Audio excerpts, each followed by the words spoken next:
Hello दोस्तों, नमस्कार। एक बार फिर स्वागत है आपका दिव्यांश एजुकेशन चैनल में। दोस्तों, अगर चैनल पर पहली बार आए तो प्लीज़ चैनल को सब्सक्राइब जरूर करें। दोस्तों, जैसा कि आपने देखा होगा, कल मैंने दोस्तों एक वीडियो बना दिया था कि आपको हिंदी से दोस्तों कैसे तैयारी करना है, कौन सी किताबें पढ़ना है। और दोस्तों, आज की इस वीडियो हम देखने वाले हैं ओल्ड क्वेश्चन पेपर। जी हाँ दोस्तों, हिंदी के दोस्तों हम ओल्ड क्वेश्चन देखने वाले हैं कि किस प्रकार से क्वेश्चन आए हैं हिंदी में, क्या व्याकरण से ज़्यादा क्वेश्चन आए हैं, कहाँ से क्वेश्चन आए हैं, किस टॉपिक से ज़्यादा क्वेश्चन आए हुए हैं, पेडागोजी कैसी पूछी गई है हिंदी में।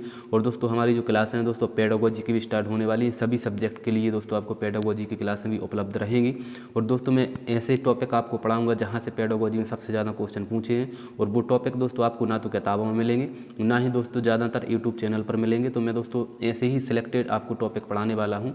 और दोस्तों, हिंदी की भी मैं दोस्तों ऐसी तैयारी करवाऊँगा कि जो आपको दोस्तों किताबों में जिनके बारे में मैटर बहुत कम मिलता है, जैसे कि आप यहाँ पर निबंध वगैरह ये देख रहे होंगे, तो इस प्रकार के टॉपिक दोस्तों आपको किताबों में बहुत कम मिलते हैं।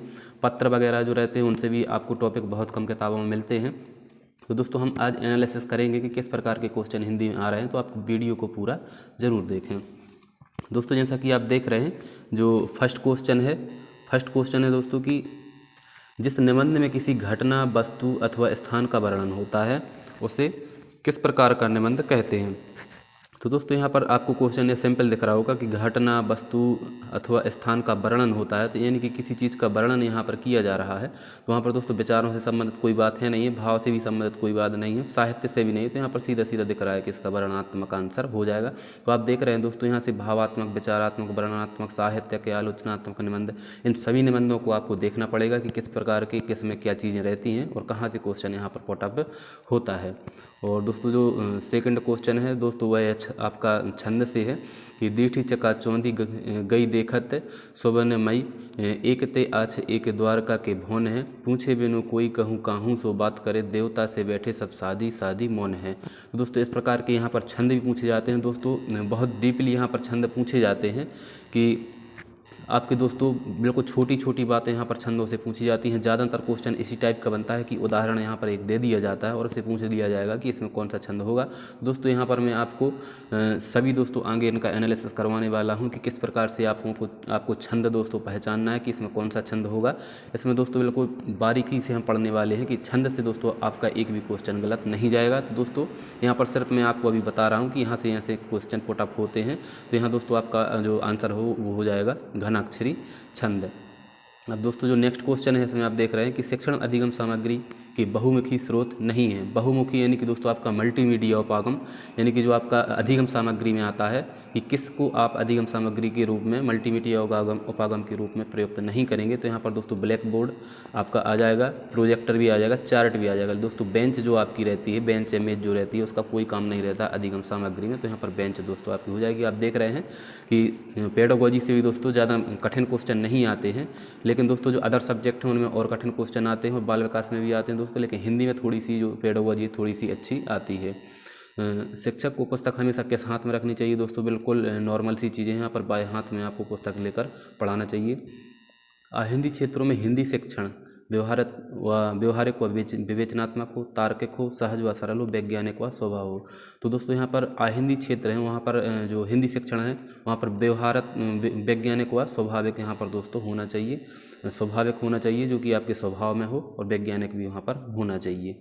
और दोस्तों, व्याकरण कोश आदि के आधार पर शब्द के सांकेतिक अर्थ का बोध कराने वाली शक्ति निम्न में से कौन सी कहलाती है। दोस्तों, आप यहाँ पर देख रहे हो शब्द शक्ति, जो कि कल मैं आपको सिलेबस में बता चुका हूँ। शब्द शक्ति से भी दोस्तों बहुत ज़्यादा क्वेश्चन आते हैं। यहाँ पर दोस्तों आपकी हो जाएगी अभिधा शब्द शक्ति। इनमें से किस नाटक का आधार महाकवि कालिदास का जीवन चरित्र है। तो दोस्तों, यहाँ पर जो आपके साहित्यक हैं इनसे भी क्वेश्चन अच्छे खासे क्वेश्चन आते हैं। उनके दोस्तों बहुत थोड़ी सी डीपली क्वेश्चन यहाँ पर आ जाते हैं। महाकवि कालिदास का जो जीवन चरित्र है दोस्तों, इसमें शायद आषाढ़ का एक दिन है। इसमें यहाँ पर कहा गया है कि आषाढ़ का एक दिन है जो कालिदास जी का उसमें जीवन चरित्र अंकित किया गया है। आदेश पत्र किस प्रकार का होता है। अब यहाँ पर दोस्तों आदेश पत्र दिया जाएगा तो शैक्षणिक होगा, व्यक्तिक या सूचनात्मक। दोस्तों, आदेश पत्र सूचनात्मक तो नहीं होगा, शैक्षणिक भी नहीं होगा, व्यक्तिक भी नहीं होता दोस्तों, या व्यावसायिक पत्र में आ जाता है आपका आदेश पत्र।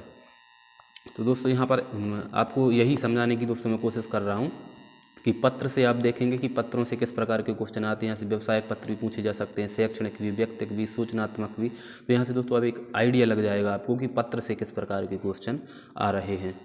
और त्रिशंकु और आत्मेन पद किसके निबंध हैं? दोस्तों यहाँ पर निबंध से भी क्वेश्चन इस प्रकार के पूछे गए हैं कि यह निबंध हैं जो यह किसने लिखे हैं। तो ये दोस्तों हैं आपके अज्ञेय की यह निबंध है। अशोक के फूल निबंधकार दोस्तों अशोक के फूल आपने पढ़ा होगा 12वीं में, जो आपके दोस्तों हजारी प्रसाद द्विवेदी हैं, इनका जो अशोक के फूल 12वीं में आपने पढ़ा होगा। अतीत के चलचित्र किसके द्वारा लिखित निबंध है? अतीत के चलचित्र दोस्तों यहाँ पर आपका महादेवी वर्मा का है, यानी कि जो आपके दोस्तों राइटर हैं, चाहे वह निबंध लिखते हों, कविताएं लिखते हों या कोई भी दोस्तों, चाहे वह गद्य के हों, पद्य के हों, सभी से यहाँ पर क्वेश्चन पूछे गए हैं। तो आपको दोस्तों साहित्य बहुत मतलब अंदर तक जाकर दोस्तों पढ़ना है, चीज़ों को गहराई से समझना है और पढ़ना है। इतना क्रूर का सामान्य वाक्य में रूपांतरण कीजिए। दोस्तों कोई कोई क्वेश्चन थोड़े से मतलब सरल भी आ जाते हैं। इतना क्रूर यानी कि बहुत, इतना क्रूर है वह ही तो क्रूर है। तो दोस्तों यहाँ पर बहुत क्रूर इनका हो जाएगा सामान्य सा अर्थ है। ठलुआ क्लब किसके द्वारा लिखित प्रसिद्ध निबंध है? तो दोस्तों यहाँ पर जो ठलुआ क्लब है निबंध पूछा गया है, जो कि दोस्तों आपका गुलाब राय का है। आपका पत्र मिला से आरंभ होने वाला पत्र के संदर्भ में निम्न में से कौन सा कथन सत्य है? तो यहाँ पर दोस्तों जो शब्द दिया गया है आपका पत्र मिला, आरंभ होने वाला पत्र, यानी कि इस शब्द से आरंभ होने वाला पत्र किसके संदर्भ में लिखा जा सकता है? यह किसी पूर्व प्राप्त पत्र का उत्तर है। जी हाँ, यह हो सकता है। यह प्रधानाचार्य को पत्र लिखा जा रहा है, दोस्तों यह नहीं होगा, ऐसा उसमें नहीं लिखते हम। यह मित्र को भी दोस्तों ऐसा नहीं लिखते हैं। यह पुलिस अधिकारी को लिखा जा रहा है, तो यह भी नहीं है दोस्तों यहाँ पर। यह किसी पूर्व पत्र का उत्तर है, यानी कि जब आपको पत्र मिल चुका है तभी आप इसमें लिखोगे। इससे यहाँ से स्टार्ट करोगे कि आपका पत्र मिला। संलग्न से तात्पर्य है, संलग्न से क्या है दोस्तों? जैसे आपने कोई आवेदन लिखा तो उसमें आप नीचे लिख देते हो संलग्न, तो यहाँ पर क्या होगा दोस्तों? प्रेषणकर्ता के हस्ताक्षर नहीं होगा, प्रशंसात्मक भी नहीं होगा, टंकनकर्ता भी नहीं होगा। यहाँ पर दोस्तों प्रमाण स्वरूप भेजे गए दस्तावेज, यानी कि आप उसमें एक पत्र में लिख देते हो नीचे संलग्न करके कि ये पत्र हमने यहाँ पर प्रमाण स्वरूप इसमें लगाए हुए हैं। आचरण की सभ्यता दोस्तों आपने यह बहुत ज़्यादा पढ़ा होगा। आचरण की सभ्यता 12वीं में दोस्तों, जो कि आपका किसका था? अध्यापक पूर्ण सिंह का था, जो कि दोस्तों 12वीं में हो सकता है अभी भी हो। हम लोगों ने यहाँ पर दोस्तों इनको पढ़ा है, अध्यापक पूर्ण सिंह। आचरण की सभ्यता आचार्य रामचंद्र शुक्ल रचित लज्जा और गिलानी किस प्रकार का निबंध है? तो दोस्तों यहाँ पर आप देख रहे हैं निबंध, यहाँ पर दोस्तों राइटर तो इसके दिए गए हैं, आचार्य रामचंद्र शुक्ल का है लज्जा और गिलानी, लेकिन किस प्रकार का है? मनोविकारों संबंधी, आलोचनात्मक, ललित, प्रकृति संबंधी। दोस्तों आप यहाँ पर अगर यहाँ पर देखोगे तो शब्द से भी कभी कभी समझ सकते हो कि लज्जा और गिलानी यानी कि मनोविकार यहाँ पर दोस्तों प्रकट किए जा रहे हैं, तो मनोविकार संबंधी यह निबंध हो जाएगा। आचार्य रामचंद्र शुक्ल ने किसे रीतिकाल का प्रथम कवि माना है? तो दोस्तों रीतिकाल का प्रथम कवि माना है यहाँ पर बिहारी को माना है आचार्य रामचंद्र शुक्ल ने। किस छंद के प्रत्येक चरण में 8 सगण और क्रम में कुल 24 वर्ण होते हैं? तो दोस्तों यहाँ पर आप देख रहे हैं कि सगण भी यहाँ पर पूछे गए हैं, जो सगण, मगण, यगण, नगण, भगण होते हैं दोस्तों। तो इस प्रकार से दोस्तों आपको बहुत डीपली छंद पढ़ने पड़ेंगे, बहुत अंदर जाकर छंदों को समझना होगा। और दोस्तों वर्ण तो यहाँ पर सामान्य रहते हैं, कोई भी याद कर लेता है, लेकिन उनके सगण दोस्तों क्रम से याद करना, नगण, भगण, इस प्रकार से दोस्तों यहाँ पर साहित्य में बहुत छंदों से थोड़े से दोस्तों डीप क्वेश्चन आते हैं, तो आपको इसको दोस्तों अच्छे से समझना होगा। यहाँ पर दोस्तों आपका हो जाएगा दुर्मिल सवैया छंद। श्रवण कौशल का संबंध, यहाँ पर दोस्तों सिंपल सा है कि जब श्रवण है तो कान से ही होगा, इसके अलावा और कहीं से नहीं हो सकता। गोस्वामी तुलसीदास रचित रामचरितमानस निम्न में से किस छंद में है? दोस्तों अगर आपने रामचरित जो मानस है तुलसीदास जी की, इसको अगर पढ़ा होगा तो अच्छे से आप इसको बता सकते हैं। यहाँ पर सवैया कुंडलीय नहीं है, दोहा कुंडलीय, सोठा चौपाई है, उसमें सोठा चौपाई तो है, अगला ऑप्शन दोहा चौपाई। तो दोस्तों यहाँ पर दोहा चौपाई की सबसे ज़्यादा अधिकता है, उसमें चौपाई मिलती है, सबसे ज़्यादा दोहा मिलता है, सोरठा बहुत कम देखने को मिलता है। लेकिन ऐसा नहीं कि सोरठा नहीं है, सोरठा भी है, लेकिन यहाँ पर दोहा चौपाई दोस्तों आंसर इसका सही हो जाएगा। सवैया छंद में कृष्ण लीला के गीत रचने वाले प्रथम कवि कौन थे? तो दोस्तों सवैया छंद में किन्होंने सबसे पहले रचा था? तो आपने दोस्तों रसखान के सवैये पढ़े होंगे 9वीं में। रसखान के सवैये बहुत प्रसिद्ध थे, जो कि 9वीं में आपको चैप्टर देखने को मिला होगा। उच्चारण संबंधित समस्याओं को ठीक करने के लिए किन यंत्रों की मदद लेनी चाहिए? तो दोस्तों यहाँ पर अधिगम सामग्री से क्वेश्चन पूछा गया है।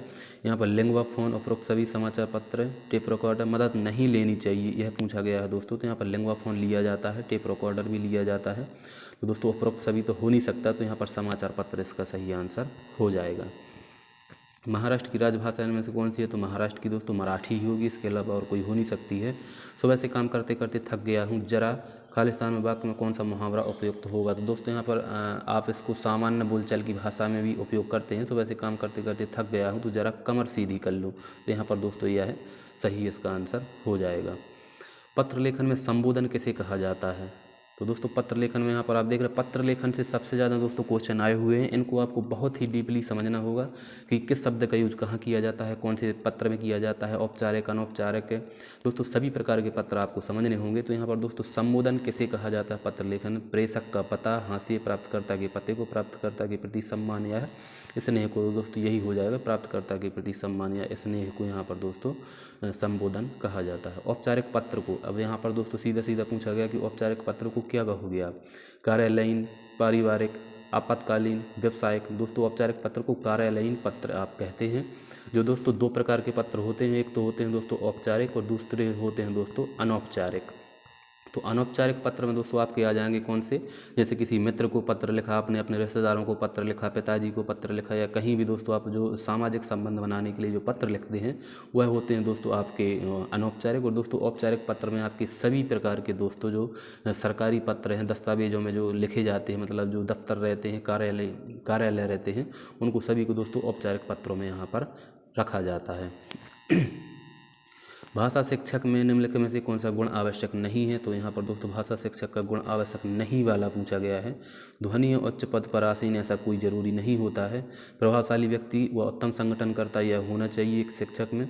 व्यक्तिगत भिन्नता का ज्ञान व सही मानसिक स्वास्थ्य यह भी होना चाहिए। जिस भाषा में पढ़ा रहे हैं उस भाषा पर अधिकार यह भी होना चाहिए। तो यहाँ पर फर्स्ट दोस्तों है कि धनी व दोस्तों उच्च पद पर आसीन, यहाँ पर कोई शर्त एक शिक्षक के लिए नहीं होती है। भाषा एक उपकरण के रूप में प्रयोग की जाती है। भाषा एक उपकरण के रूप में प्रयोग की जाती है केवल क्षमताओं के विकास करने में, मानव सभ्यता एवं संस्कृति पहचान करने में, सीखने में। तो दोस्तों यहाँ पर उपरोक्त सभी में भाषा को क्या है? प्रयोग किया जाता है उपकरण के रूप में। कक्षा में छात्रों की सक्रियता देखी जाती है। तो दोस्तों कक्षा में छात्रों की सक्रियता कब देखी जाती है? शिक्षक की हाँ में हाँ मिलाने में, शोर मचाने में, मौन बैठने में, सुनने और बोलने में। तो दोस्तों यहाँ पर सीधा सीधा है, यहाँ पर पेडागोजी की कभी कभी बिल्कुल सिंपल क्वेश्चन आते हैं दोस्तों हिंदी में। सुनने और बोलने में सक्रियता छात्रों की देखी जाती है। कक्षा में प्रश्न पूछना, साहित्यिक कार्यक्रम कराना, पाठों का अभ्यास कराना, मौखिक लिखित कार्य कराना आदि किस सिद्धांत के अंतर्गत आते हैं? दोस्तों जहाँ पर इतनी सारी क्रियाएँ यहाँ पर करवाई जा रही हैं तो कौन सा आ जाएगा दोस्तों? यहाँ पर क्रियाशीलता का सिद्धांत, क्योंकि क्रियाएँ सब प्रकार की करवाई जा रही हैं। और दोस्तों अनौपचारिक पत्र में अपने बराबर वालों को निम्नलिखित में से कौन सा संबोधन उपयोग में लाया जाता है? दोस्तों अपने बराबर वालों को, जैसा कि आपने मैं बताया था, आपके मित्र हो गए और जो आपके और मतलब आपकी बराबरी के लोग हो गए, उनके लिए आप क्या लिखोगे? पूज्य तो लिखोगे नहीं, क्योंकि अगर पिता वगैरह होते तो उनको पूज्य लिख सकते थे, आदरणीय भी लिख सकते थे। यहाँ पर दोस्तों अनुज भी नहीं लिखोगे, अनुज छोटे वालों को लिखते हैं। तो यहाँ पर अपने बराबर वालों को दोस्तों यहाँ पर प्रिय मित्र लिखा जाता है।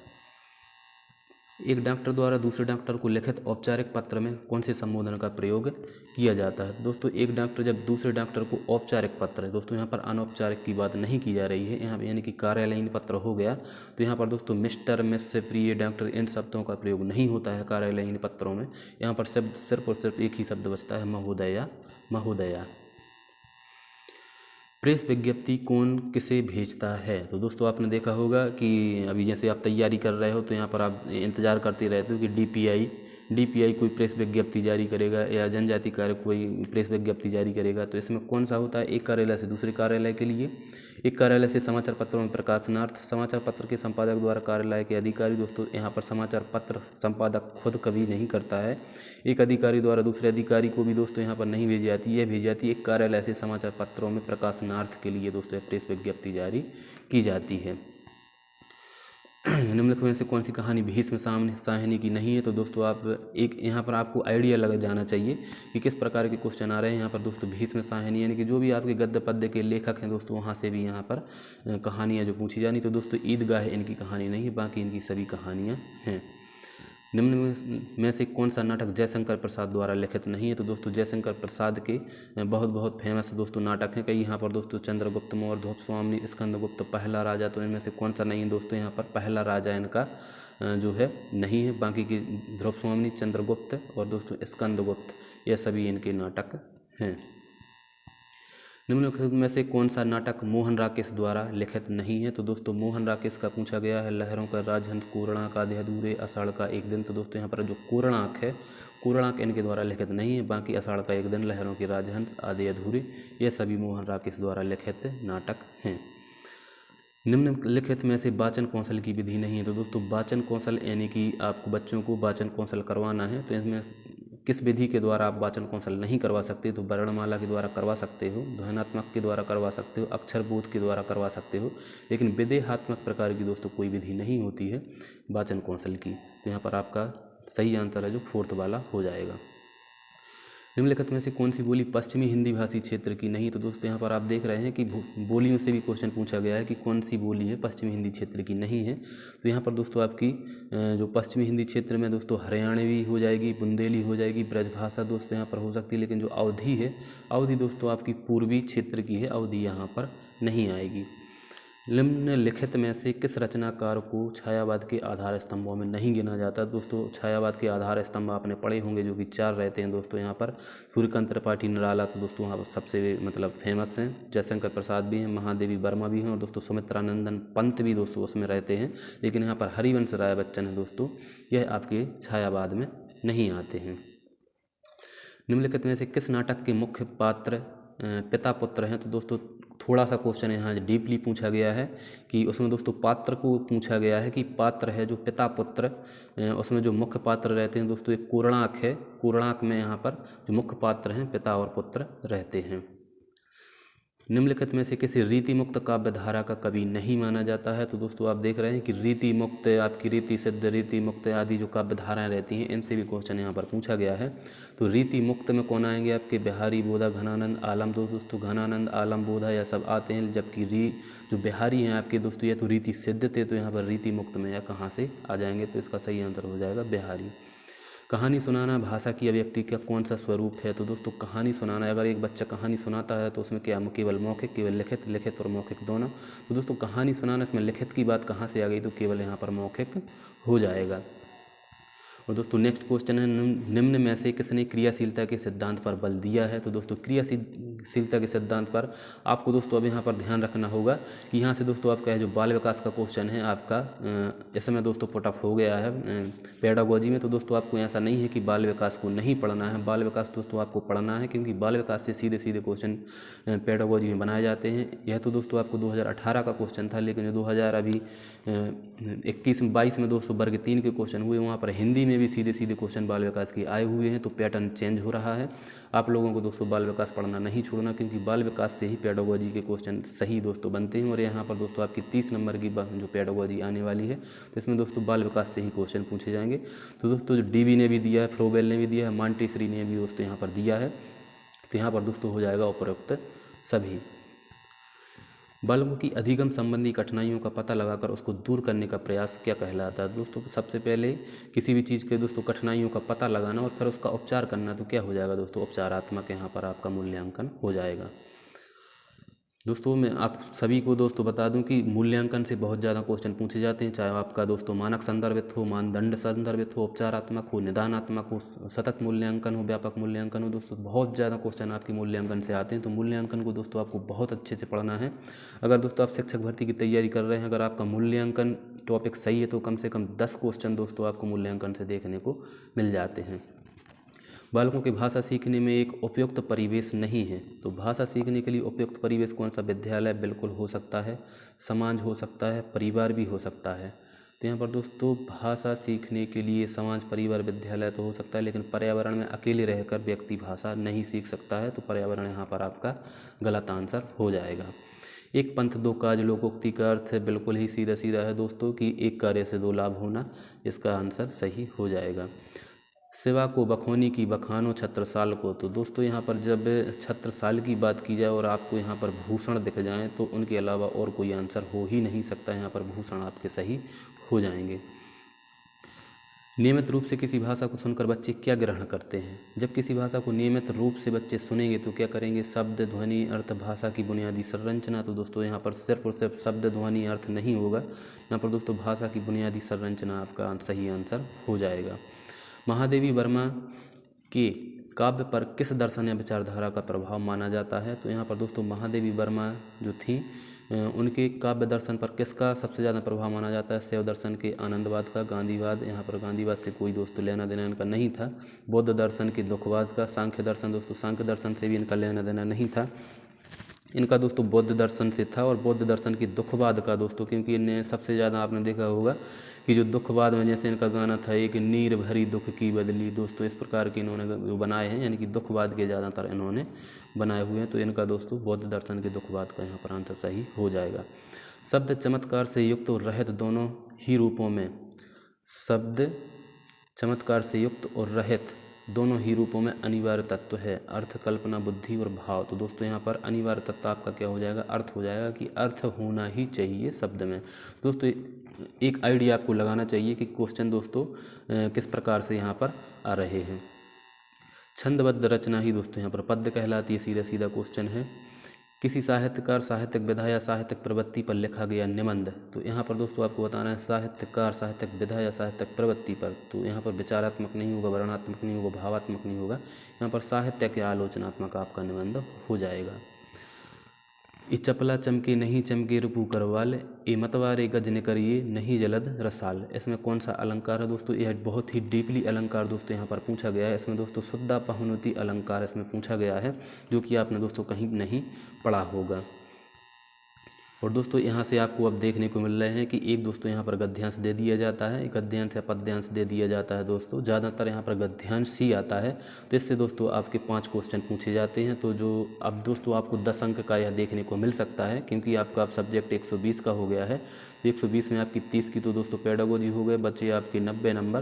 तो 90 में से दोस्तों 10 का तो आपका क्या हो गया, यहाँ पर गद्यांश हो गया। तो दोस्तों आपके बचे 80 नंबर। तो 80 नंबर में दोस्तों आपकी व्याकरण और साहित्य वगैरह पूछी जाएगी।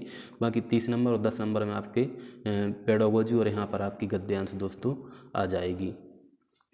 दोस्तों आपको 5 क्वेश्चन इसको देखने को मिलेंगे। इसके बाद में आपको लास्ट क्वेश्चन यहाँ पर देखने को मिलेगा।